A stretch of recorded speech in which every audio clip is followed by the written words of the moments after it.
सरकार ने एक राष्ट्र एक चुनाव पर उच्च स्तरीय समिति की सिफारिशें स्वीकार की।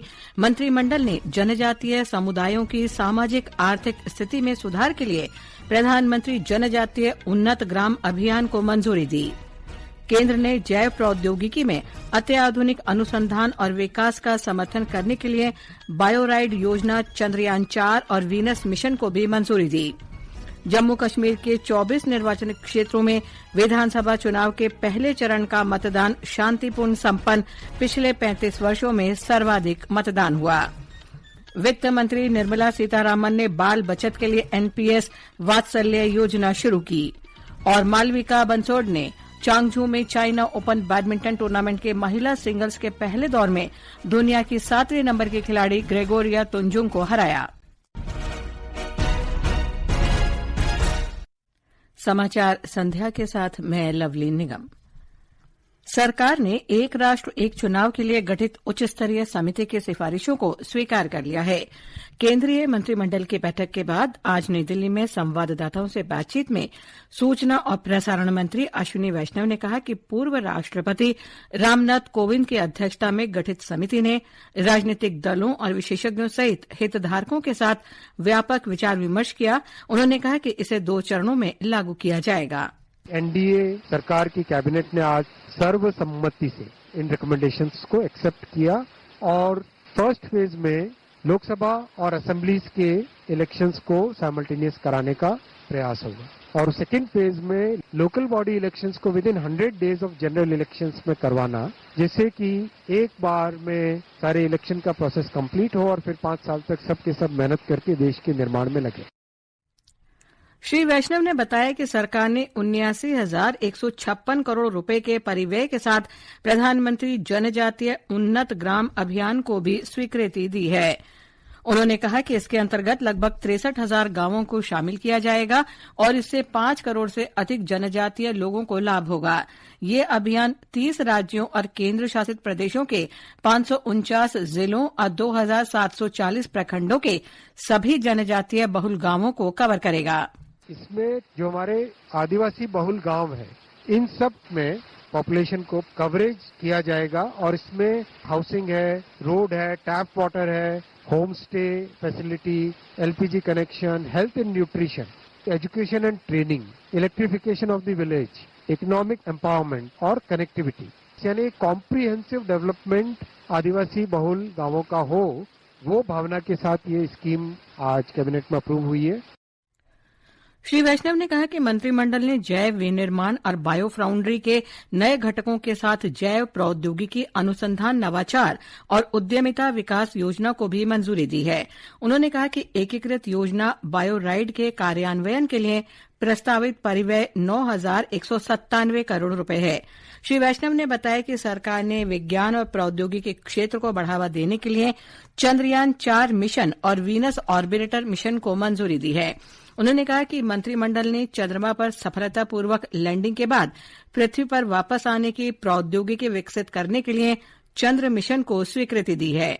वीनस ऑर्बिटर मिशन का भी अप्रूवल हुआ है। ये वीनस प्लैनेट के चारों तरफ ऑर्बिट करना और जो वीनस का एटमॉस्फेयर है उसमें प्रोब और वहाँ की बहुत सारे कैरेक्टरिस्टिक्स है जिसको स्टडी करने से कई साइंस एंड टेक्नोलॉजी की फंडामेंटल रिसर्च में इसका बेनिफिट होता है।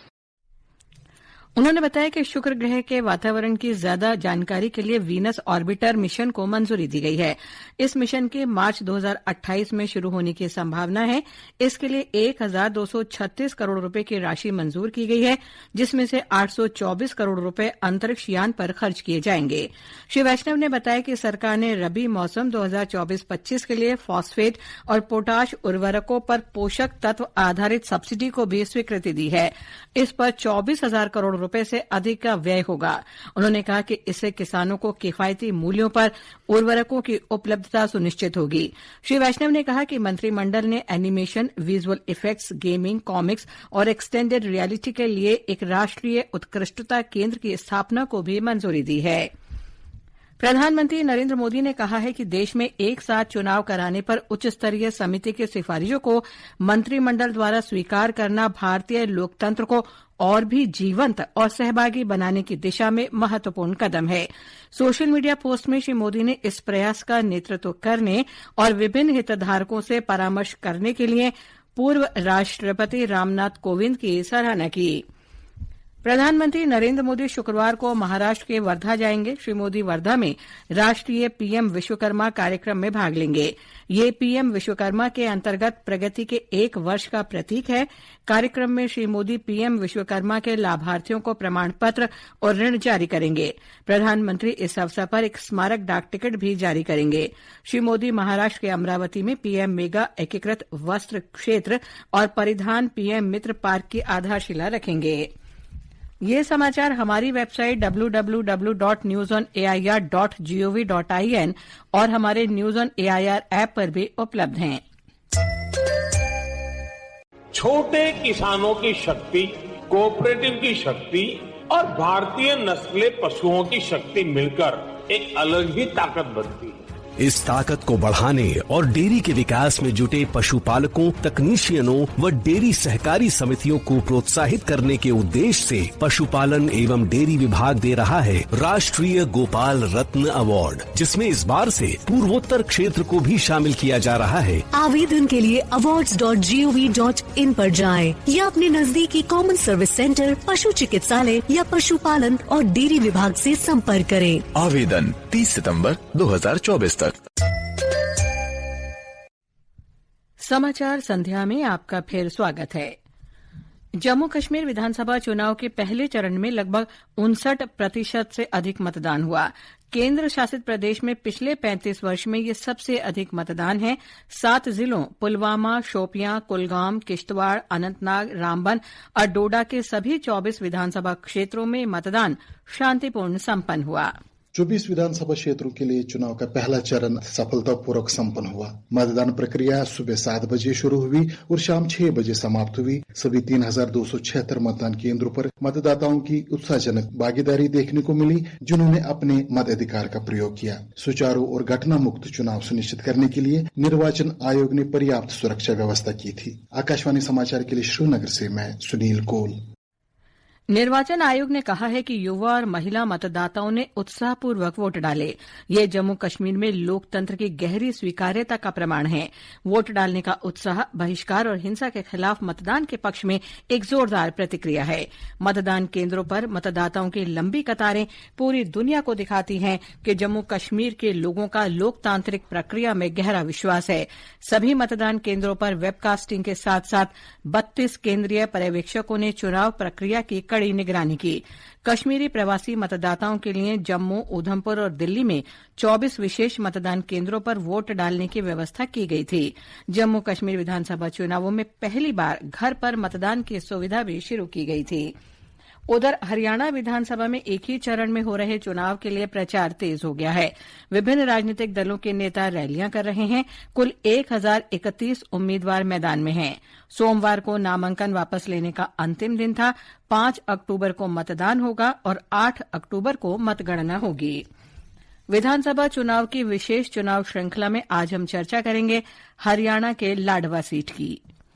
हरियाणा के लाडवा विधानसभा क्षेत्र से कार्यकारी मुख्यमंत्री नायब सिंह सैनी द्वारा चुनाव लड़े जाने के कारण ये सीट चर्चा में है। कांग्रेस ने इस सीट से मौजूदा विधायक मेवा सिंह को चुनाव मैदान में उतारा है, जबकि Indian national Lokdal Bahujan Samaj party गठबंधन ने सपना बड़चामी को अपना प्रत्याशी बनाया है। वहीं जननायक जनता पार्टी, आजाद समाज पार्टी गठबंधन ने एडवोकेट विनोद शर्मा और आम आदमी पार्टी ने जोगा सिंह पर दाव लगाया है। अश्विनी कुमार शर्मा, आकाशवाणी समाचार, चंडीगढ़।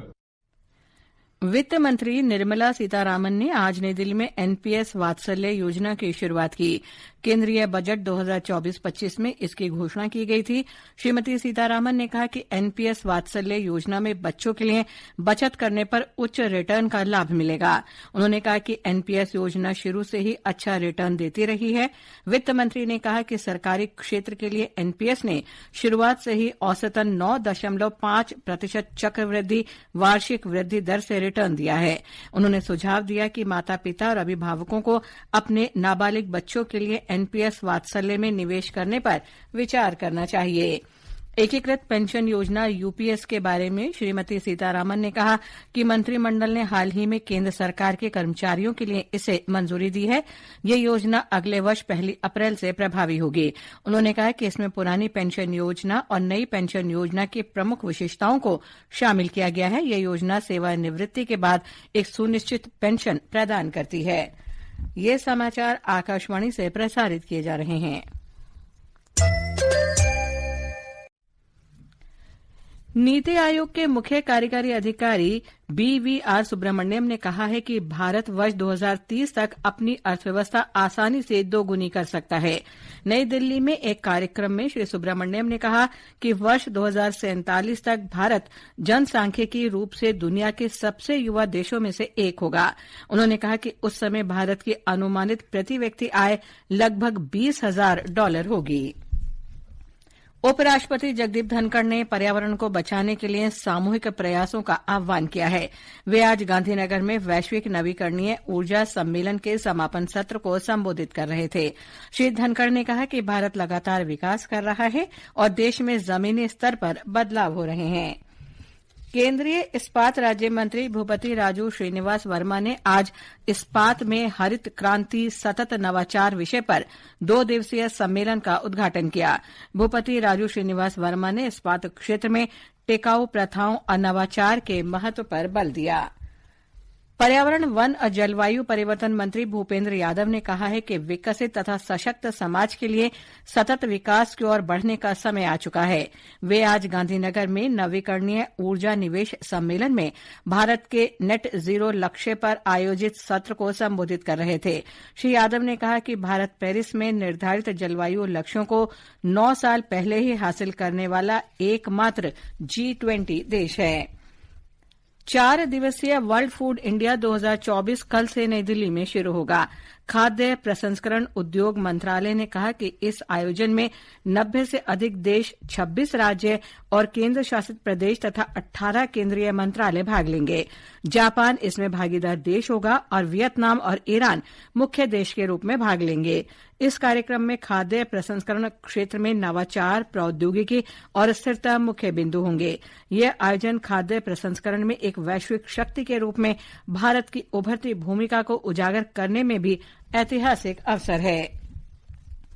राष्ट्रपति द्रौपदी मुर्मू ने कहा है कि अनुसंधान और विकास के क्षेत्र में महिलाओं की अधिकतम भागीदारी न केवल देश की सांस्कृतिक तथा आर्थिक उन्नति के लिए महत्वपूर्ण है, बल्कि महिलाओं की जीवन गुणवत्ता में सुधार लाने के लिए भी आवश्यक है। वे आज जयपुर में मालवीय राष्ट्रीय प्रौद्योगिकी संस्थान में आयोजित 18वें दीक्षांत समारोह को संबोधित कर रही थीं। राष्ट्रपति ने विद्यार्थियों को स्वर्ण पदक प्रदान किए और संस्थान के नए अरावली छात्रावास का वर्चुअल माध्यम से उद्घाटन किया। चीन के चोंगझोउ में चाइना ओपन बैडमिंटन टूर्नामेंट में भारत की मालविका बंसोड़ ने महिला सिंगल्स में आज एक बड़ा उलटफेर करते हुए पेरिस ओलंपिक की कांस्य पदक विजेता इंडोनेशिया की ग्रेगोरिया तुनजुंग को पहले दौर में 26-24, 21-19 से हराया। अगले दौर में मालविका का मुकाबला राष्ट्रमंडल खेलों की 2 बार की पदक विजेता स्कॉटलैंड की क्रिस्टी गिलमोर से होगा। भारत और बांग्लादेश के बीच 2 क्रिकेट टेस्ट मैचों की श्रृंखला का पहला मैच कल से चेन्नई के एमए चिदम्बरम स्टेडियम में खेला जाएगा, जबकि दूसरा टेस्ट मैच इसी महीने की 27 तारीख से कानपुर के ग्रीन पार्क स्टेडियम में शुरू होगा। इस श्रृंखला के बाद भारत और बांग्लादेश 3 2020 मैचों की श्रृंखला भी खेलेंगे। अंत में मुख्य समाचार एक बार फिर। सरकार ने एक राष्ट्र एक चुनाव पर उच्च स्तरीय समिति की सिफारिशें स्वीकार की। मंत्रिमंडल ने जनजातीय समुदायों की सामाजिक आर्थिक स्थिति में सुधार के लिए प्रधानमंत्री जनजातीय उन्नत ग्राम अभियान को मंजूरी दी। केंद्र ने जैव प्रौद्योगिकी में अत्याधुनिक अनुसंधान और विकास का समर्थन करने के लिए बायोराइड योजना, चंद्रयान 4 और वीनस मिशन को भी मंजूरी दी। जम्मू कश्मीर के 24 निर्वाचन क्षेत्रों में विधानसभा चुनाव के पहले चरण का मतदान शांतिपूर्ण संपन्न। पिछले 35 वर्षों में सर्वाधिक मतदान हुआ। वित्त मंत्री निर्मला सीतारामन ने बाल बचत के लिए एनपीएस वात्सल्य योजना शुरू की। इसके साथ ही समाचार संध्या का ये अंक समाप्त हुआ। नमस्कार।